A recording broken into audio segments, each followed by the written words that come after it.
विद्यार्थी का the laborious world में आज का महत्वपूर्ण टॉपिक है इंग्लिश लिटरेचर का बीए सेकंड सेमेस्टर का यूज़फुल टीजीटी, पीजीटी, एनटीए-नेट और बीए सेकंड सेमेस्टर में पढ़ने वाले ऐसे छात्र छात्रा जिनके पास इंग्लिश लिटरेचर है, यानी जिनके पास पोइट्री है।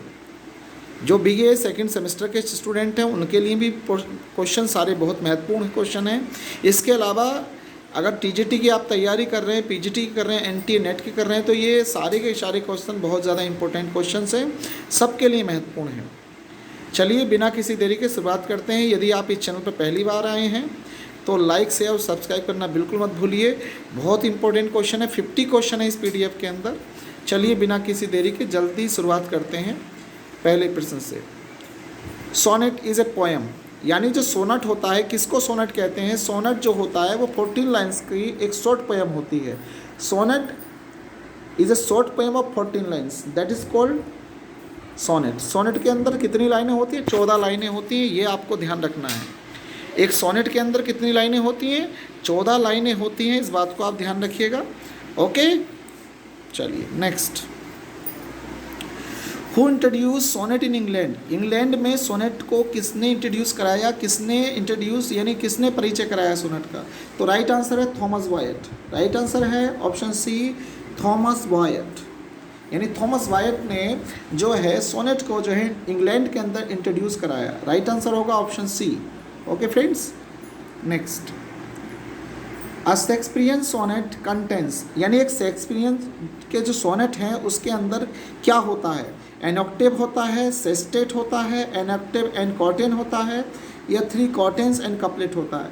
तो मैं आपको बता दूं फ्रेंड्स, जो विलियम शेक्सपियर के सोनेट होते हैं उनके अंदर 3 क्वार्टेन्स होते हैं और एक कपलेट होता है।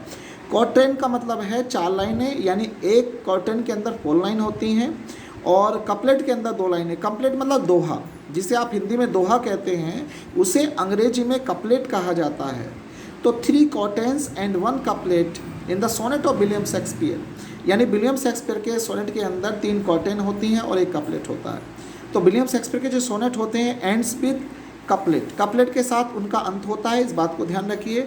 एक क्वार्टेन के अंदर 4 लाइन होती हैं और कपलेट के अंदर 2 लाइन्स होती हैं। ओके, यहाँ से भी प्रश्न आ जाते हैं। ऑक्टेव के अंदर 8 लाइनें होती हैं और सेट के अंदर जो है 6 लाइन होती हैं। ओके, ये पेंटागन सोनेट के स्टाइल होता है। ऑक्टेव मतलब पेंटागन सोनेट का जो स्टेंजा होता है उसमें 8 लाइन पहले होती हैं और सेट जो होता है उसके अंदर 6 लाइन होती हैं। ओके, तो यदि आप इस चैनल पे हैं, लाइक शेयर सब्सक्राइब कर लीजिएगा। यदि आप स्टूडेंट हैं बीए सेकंड सेमेस्टर के और आपके पास है इंग्लिश लिटरेचर, तो आपको ये चैनल ज़रूर सब्सक्राइब कर लेना चाहिए और ये पीडीएफ भी आपको मिल सकती है। ओके, दिए हुए नंबर पर आप कॉन्टैक्ट कर सकते हैं। ओके, तो राइट आंसर होगा आपका option C. Next. In the pentagon sonnet the rhyming scheme of octave, यानी पेंटागन सोनेट के अंदर जो राइमिंग स्कीम होती है वो क्या होती है? तो राइमिंग स्कीम क्या होती है उसकी? ABBA ABBA, यानी जो पहली लाइन होगी वो दूसरी लाइन से मैच करेगी। राइमिंग जो होगी पहली लाइन दूसरी लाइन से मैच करेगी। राइमिंग का मतलब आप समझिए, अगर मैंने यहाँ फिलाई लिखा है, क्या लिखा? फिलाई, तो जो लास्ट का जो दूसरी लाइन होगी मेरी उससे मिलते जुलते शब्द यानी स्काई पे समाप्त होगी। फ्लाई एंड स्काई आपस में क्या है? राइम है। ये आपस में क्या है? राइमिंग स्कीम, यानी राइम फ्लाई स्काई। आपको किसी गीत को लिखने के लिए, किसी गीत को कंपोज करने के लिए राइमिंग का, ताल से ताल का आपको यूज़ करना होता है फ्रेंड्स। ओके, चलिए next. The pentagon sonnet is also known as, यानी जो पेंटागन सोनेट है वो किस रूप में भी जाना जाता है? तो पेंटागन सोनेट को इटालियन सोनेट भी कहा जाता है, इस बात को आप ध्यान रखिए फ्रेंड्स। इटालियन सोनेट कहा जाता है, पेंटागन सोनेट को इटालियन सोनेट के नाम से भी जाना जाता है। ओके फ्रेंड्स, चलिए next question. Question number 6 is a poem of lament under the gloomy atmosphere in praise of some deceased person, यानी दुख पे लिखी गई, दुख पर लिखा गया या दुख पे किसी की प्रशंसा की बात अगर हम करते हैं तो वो क्या कहलाती है? वो एलिजी कहलाती है फ्रेंड्स। क्या कहलाती है? शोक गीत है, ये एक प्रकार का शोक गीत है। ओके, इसको हम एलिजी बोलते हैं। ओके, आपने जब आप इंटर लेवल पर रहे होंगे तो आपने एक एलिजी पढ़ी होगी, from an elegy written a country churchyard. Okay, Thomas Gray की। ओके, ध्यान रखिए, एलिजी का मतलब दुख पे लिखी गई कविता। ओके, चलिए next. whose death is lamented in Walt Whitman's famous elegy O captain my captain. O captain my captain जो है अब्राहम लिंकन के ऊपर लिखी गई है। ये अब्राहम लिंकन यानी Abraham Lincoln president of USA यानी अमेरिका के राष्ट्रपति अब्राहम लिंकन के ऊपर जो है वॉल्ट विटमैन, ये एक अमेरिकन पोएट हैं वॉल्ट विटमैन, इन्होंने एक पोयम लिखी थी यानी एक प्रकार की एलिजी ही है ओ कैप्टन माई कैप्टन, ओ कप्तान मेरे कप्तान। तो राइट आंसर है उसका option C Abraham Lincoln. Abraham Lincoln की मौत पर ये लिखी गई थी। ओके, किसने लिखी है? वॉल्ट विटमैन ने। और विटमैन कौन है? एक अमेरिकन पोएट है फ्रेंड्स। ओके, ध्यान रखिएगा friends. Next, Thomas Gray elegy written in country churchyard is a kind of pastoral elegy है। ये पेस्टोरल एलिजी है, इस बात को आप ध्यान रखिए friends. Okay, Thomas Gray elegy written in country churchyard. Okay friends, ध्यान रखिएगा, very important questions. Next, in which kind of elegy the mourning for the death of someone is combined with rural scenes and lives of his fellow। तो pastoral allergy right answer है इसका।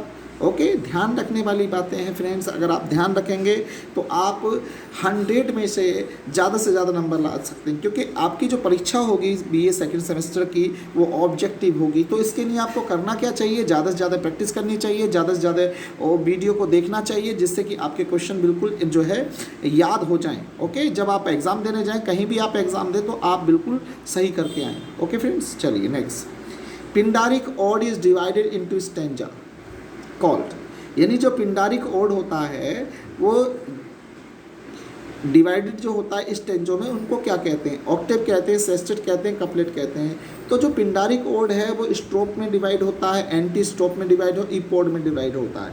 तो right answer होगा strophe, antistrophe and ईपोड।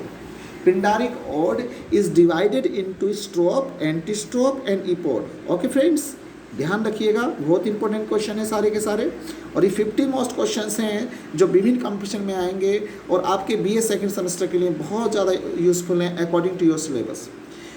Name the writer of the famous Greek epics Iliad and Odyssey. तो right answer है इसका Iliad and Odyssey Homer, यानी Homer is the writer of Iliad and Odyssey. Okay friends, very important question, तो ध्यान रखिएगा।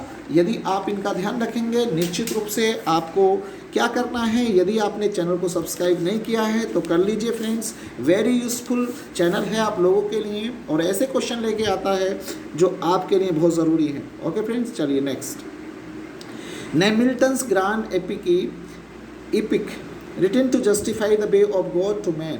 तो John Milton ने जो एक एपिक लिखा है उसका नाम है पैराडाइज लॉस्ट। इसके अलावा पैराडाइज रिग्रेंट भी इन्हीं की एक पोयम है, इस बात को भी ध्यान रखिए। तो ईपिक, मिल्टन का जो ईपिक है वो पैराडाइज लॉस्ट है फ्रेंड्स। राइट आंसर होगा आपका 12 का A. Okay next, Milton's paradise lost is, तो मिल्टन का जो पैराडाइज लॉस्ट है वो क्या है? लिटरेरी और सेकेंडरी ईपिक है फ्रेंड्स, इस बात को ध्यान रखिए, लिटरेरी और secondary EPIC. Okay friends, next question number 14, follows all the epic convention and heroic style to describe a tribal subject matter।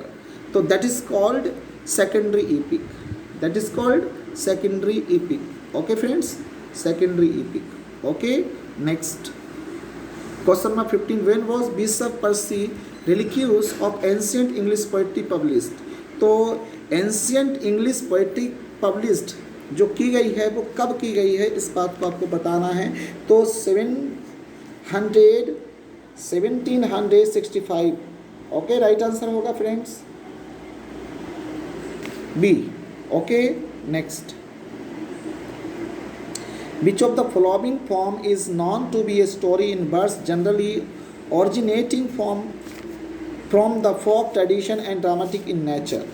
तो राइट आंसर क्या होगा 16 का फ्रेंड्स? ऑप्शन है डी, इसका ऑप्शन है D right answer. Next friend, the rime of the ancient mariner written by S T. Coleridge is a famous folk ballad, literary ballad, folk epic, classical sonnet. तो right answer है folk ballad. Okay friends, folk ballad, right answer है folk ballad. Question number 18, lyric is originally Greek song sung to the accompaniment. Right answer होगा friends इसका B, lyre, option B. Okay, lyre. Which of the following is not the treat of a lyric? Okay, तो right answer है option D friends, option D. It has limited range of subject. Next, question number 20 is a kind of poem in which a single person speaks to a listener or group of listeners. The listener or listeners don't utter a single word. That is called dramatic monologue. That is called dramatic monologue. Dramatic monologue. Right answer होगा option B. Next, question number 20. The word monologue means the speech of a single person. That is called the speech of a single person. The word monologue means speech of a single person, friends. Okay? Next. Question number 22. Name the poet who added keen psychological analysis to his monologue. Okay, friend. तो right answer है option C, option C, Robert Browning. Robert Browning, right answer है friends. A composition in prose or poetry having a hidden symbolic meaning behind the apparent story is called. तो इसको कहते हैं friend allegory. Okay, right answer होगा option B. Which of the following is not a feature of allegory? It tells a simple story. तो right answer है option इसमें D friends, it can be written in poetry. Spenser the Faerie Queene is a allegory poem है friends. Okay, the Faerie Queene is written by Spenser. Okay friends, very important question है friends. Next, question number 26। A stanza of 2 lines is called. 2 lines का जो stanza होता है उसको हम couplet बोलते हैं। A stanza of 2 lines is known as couplet. Okay, couplet, couplet मतलब दोहा। An octave is a stanza, octave is a stanza of 8 lines. Octave is a stanza of 8 lines. Okay friends, दिमाग में रखिए 8 लाइनों का जो स्टेंजा होता है उसे ऑक्टेव कहते हैं, और 2 लाइन का जो स्टेंजा होता है उसे कपलेट कहते हैं, और 4 लाइन का जो स्टेंजा होता है उसे क्वार्टेट बोलते हैं फ्रेंड्स। ओके, और ऐसे प्रश्न कई बार आपको मिल जाएंगे, कंपटीशन में भी मिलेंगे फ्रेंड्स। ओके, ध्यान रखने वाली प्रश्न है ये सारे के सारे। चलिए प्रश्न number 28। A heroic couplet is a stanza of 2 rhyming lines in iambic pentameter, और राइट ऑप्शन होगा option A. Question number 29। A couplet in which the sense runs from one couplet to another is called. One couplet is another is called close couplet. That is called close couplet. Okay friends, keep in your mind. Alexander Pope Rape of the Lock is written in Spenser stanza, heroic couplets and Chaucer stanza या blank verse. तो right answer है heroic couplets. Right answer option B, heroic couplets. Okay friends, next. Question number 31. Here to create an home theory realism of a does sometimes conceal take and sometimes tea. Okay, question number is very important. 31 question number. तो right option है option D, none of these. A metrical composition without rhyme, most commonly written in iambic pentameter, is called. That is called blank verse. That is called blank verse. A metrical composition without rhyme, most commonly written in iambic pentameter, is called blank verse. यानी blank verse कहा जाता है उसको जो बिना rhyming के जो है कंपोज की जाती है। ओके, iambic pentameter में, तो उसे blank verse कहा जाता है फ्रेंड्स। ओके, क्वेश्चन नंबर 33 पे चलते हैं। Which kind of verse is used in Paradise Lost? Option right है इसका blank verse पे। Okay, blank verse. Okay my friends, next question number 34 को देखते हैं। A line in pentameter consist of 10 syllables. 10 syllables is the right answer होगा, 10 syllables. Okay, next question number 35। Who introduce blank words in English literature? English literature के अंदर जो है blank words को किसने परिचय कराया, किसने इसको इंट्रोड्यूस कराया है? तो Henry Howard, Earl of Surrey right answer होगा, ऑप्शन सी। ओके फ्रेंड्स,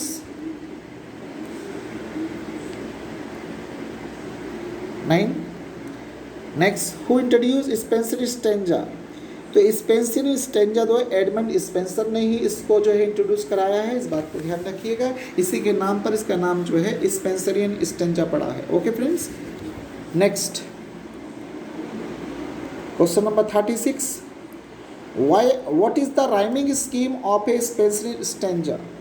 तो राइमिंग स्कीम जो है इसकी A B B C right answer होगा, option A. Okay, next question number 38। How many lines are there in a Spenserian stanza? तो Spenserian stanza के अंदर कितनी लाइनें होती हैं आपको ध्यान रखना है। स्पेंसरियन स्टेंजा होता है उसके अंदर 8 लाइन होती हैं। ओके, ऑक्टेव कहलाता है, जो क्या कहलाता है, Octave. And the second stanza that is called sestet कहलाता है। ओके, सेस्टेट में 6 लाइन होती हैं, ऑक्टेव में 8 लाइन होती हैं, इस बात को आप ध्यान रखिए friends. What is the last line of a spenserian stanza is called? Okay, तो last line of the spenserian stanza is called Alexandrine. Option B right answer है friends. Okay. Question number 40. For which poem was spenserian stanza introduced initially? Okay friends, the Fairy Queen is the right answer होगा friends. Fairy Queen. Okay, Fairy Queen. Okay friends, 40 का D है, ये ध्यान रखिए friends. Next, who use terza rima first? किसने terza rima को सबसे पहले यूज़ किया? तो Dante in the Divine Comedy written by Dante. तो दांते ने इसको यूज़ किया है ट्रेजा रीमा को, इस बात को ध्यान रखिए। Okay friends, next question number 42। What is the stanza pattern of terza rima? तो ट्रेजा रीमा का जो स्टेंजा पैटर्न होता है वो क्या होता है? आयम्बिक कंप्लीट्स होता है, आयम्बिक ट्राइसेट्स होता है। ओके, तो राइट आंसर होगा आयम्बिक ट्राइसेट्स। ओके, इस बात को ध्यान रखिए, option B is the right answer friends. Next, what is the rhyming pattern of terza rima? तो ट्रेजा रीमा का जो राइमिंग पैटर्न होता है वो क्या होता है? A B A B C B, A B C B और C D C. Right answer होगा इसका D. Okay, A B C B C D C. What is caesura? तो सेजूरा क्या होता है? A pause in a poetic line, a run on line, a close line, none of these. Right answer है a pause in a poetic line. Right answer होगा option A friends. Next, what is the life span of William Shakespeare? William Shakespeare का जो जीवन चक्र है वो कब से कब तक है? तो विलियम शेक्सपियर का जो लाइफ स्पेन है वो ये है आपका 1564 to 1616। Okay, William Shakespeare. Okay, William Shakespeare के फादर का नाम है जॉन शेक्सपियर एंड मदर का नाम है मैरी आडन, एंड इनकी जो वाइफ थी उनका नाम था एन हाथवे। एन हाथवे, ये वाइफ का नाम है इनकी। मदर मैं से Mary Arden. John Shakespeare is the father of William Shakespeare. Okay friends, how many sonnets were composed by William Shakespeare in his complete life? 154 sonnets written by William Shakespeare in his complete life. Okay friends, to which period does William Shakespeare belong? William Shakespeare belongs to Elizabethan age. Elizabethan age. Okay friends, William Shakespeare is also known as a word of Avon. Okay friends, keep in your mind. What is the rhyming scheme of the sonnet Let Me Not to the Marriage of Two Minds? Okay, A B C D A B C D E F E G G. तो right answer क्या होगा friend इसका? Option B is the right answer होगा।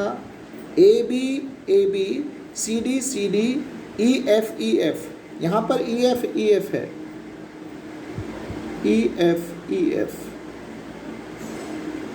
जी। Okay friends, तो right answer होगा option B. Next, let me not to the marriage of true minds is the sonnet number 116 is the sonnet number. Let me note to the marriage of two minds written by William Shakespeare. Okay friends, which form of the sonnet was followed by William Shakespeare? Romantic sonnet. William Shakespeare followed the form of sonnets. Okay friends, these are the 50 most important question. These are very important for BA second semester examination. Okay friends, if you have come first time on my channel, please like, share and subscribe my channel. Okay friends, thank you for watching. Jai Hind.